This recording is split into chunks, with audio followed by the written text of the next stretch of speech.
Fine people, चलो और एक क्वेश्चन देखते हैं ऑन द सेम काइंड. यहाँ पर बोला डिराइव एन एक्सप्रेशन. सुने हो ना सब लोग? Derive an expression for the centripetal force F. Centripetal force F. Centripetal देख के फिर घबरा मत जाना, फोर्स फोर्स ही होता है. Centripetal force X towards the centre actually. ठीक है. Acting on a particle of mass m, acting on a particle of mass m, moving with a velocity of what? V, in a circle of radius r. Derive an expression बोले. Is that clear people? So यहाँ पर हम मानेंगे कि हमारा force किस पे depend कर रहा है? मास पे डिपेंड कर रहा है, वेलोसिटी पे डिपेंड कर रहा है और रेडियस r पे डिपेंड कर रहा है. ठीक है, क्वेश्चन लिख लेना. Now let's start off with the solution in this case. So अगर हम सॉल्यूशंस में जाते हैं, सब लोग सुन रहे हो ना? Let's see.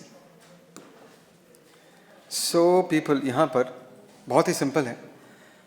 यहाँ पर हमें कहा गया है कि जो फोर्स है, कम ऑन पीपल, फोर्स जो है that is dependent on mass. Can I say that is proportional to mass to the power a. बहुत सारा स्टेप्स लिख के फायदा नहीं है, एक ही बार में लिख रहा हूँ, चलेगा? Force is proportional to m to the power a. उसके बाद किस पे डिपेंड करता है? वेलोसिटी पे into velocity to the power b. और किस पे डिपेंड कर रहा है? रेडियस पे, r to the power c. चलेगा? चलेगा people?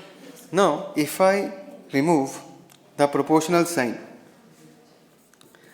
I can introduce a dimensionless constant k. K is a dimensionless constant, and this is m to the power a, v to the power b, r to the power c. सबको समझ में आ रहा है? Now as because there is an equal sign, हम कह सकते हैं कि लेफ्ट हैंड साइड में जो डायमेंशनल फार्मूला और जो राइट हैंड साइड का जो डायमेंशनल फार्मूला होगा वो सेम ही होना पड़ेगा, because there equal, they should belong to the same physical quantity.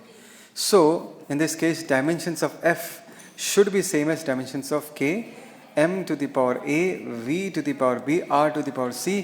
जनता ध्यान देना, the dependency is completely of the product type. किस टाइप का डिपेंडेंसी है पीपल? प्रोडक्ट टाइप का डिपेंडेंसी है. So do you remember the dimensional formula of force people? Right, अब तक तो याद होना जाना चाहिए. mlt माइनस 2, इसका कितना आएगा? m to the power a. Velocity का कितना होगा? lt to the power minus 1 to the power b, and r होगा length to the power c. As because the dependency among the quantities is of the product type. हम सारे L को एक साथ combine कर सकते हैं, है ना? तो इसको अगर हम कंबाइन करेंगे तो क्या मिलेगा? देखो, m तो एक ही है, m to the power a, L to the power b into L to the power c. क्या होगा? L to the power b plus c, and this is t to the power minus b. दिखाई दे रहा है सबको? सो in this case अगर हम इसको इसके साथ कंपेयर करते हैं, m to the power 1, L to the power 1, t to the power minus 2, क्या लिख सकते हैं? m का पावर a और इस तरफ m का power 1, so a is equal to 1. यहाँ पर l का पावर कितना है पीपल? b प्लस c, और यहाँ पर l का पावर कितना है? 1, और यहाँ पर माइनस b जो कि t का पावर है, और that is equal to what? Minus 2. तो b का वैल्यू हमने क्या निकाल लिया? 2. b 2 निकल गया, तो c का वैल्यू क्या होगा? 1 minus b, that is 1 minus 2, कितना आएगा? माइनस 1, और a का वैल्यू 1 आ गया. Is that clear? नाउ इन्हीं नॉन क्वांटिटीज को अगर मैं यहाँ पुट कर देता हूँ पीपल, क्या था? k equal to f equal to k, m to the power a, v to the power b, r to the power c. यही था, right? So that is k m to the power a का value क्या है? 1. v to the power b का value कितना है? नहीं, 2 है. And r to the power c का वैल्यू क्या है? माइनस 1. तो क्या निकल के आएगा? k m v square divided by what? r. So ये जो निकला, this is the expression for centripetal force, F equal to k times of mv square by r. Experimentally हम ये दिखा सकते हैं, लेकिन तुम ये नहीं कर पाओगे, बिकॉज हमने ये सारे चैप्टर्स पढ़ा, हमें ये फॉर्मूला पता है, इसलिए मैं तुमको कह के रख रहा हूँ. यहाँ पर k का वैल्यू क्या निकल के आएगा? 1 निकल के आएगा, और इसका जो एक्चुअल फॉर्मूला है, the actual formula in this case is F equal to mv square by r. ये इसका एक्चुअल फॉर्मूला है. एग्जाम में यहाँ तक छोड़ने से चलेगा. The teacher will not expect you to write the value of k, because it is not possible to calculate the value of k. Is it making sense people? सबको आया समझ में? ओके, ये लिख लेना.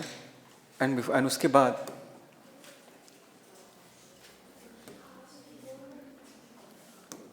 ध्यान से सुनना पीपल। उसके बाद ये सुन रहे हो ना, question number 1, question number 2 based on the same concept of deriving formulas, ये करना है आज। सुनाई दिया सबको? The velocity v of water waves velocity waves depends on the wavelength lambda, density of water and the acceleration due to gravity, derived by the method of dimensions, the relationship among these quantities. सुनाई दिया? Come on people, give me a reply. Next वाला देखो, अभी कोई बातें नहीं करेगा, यहाँ देखो.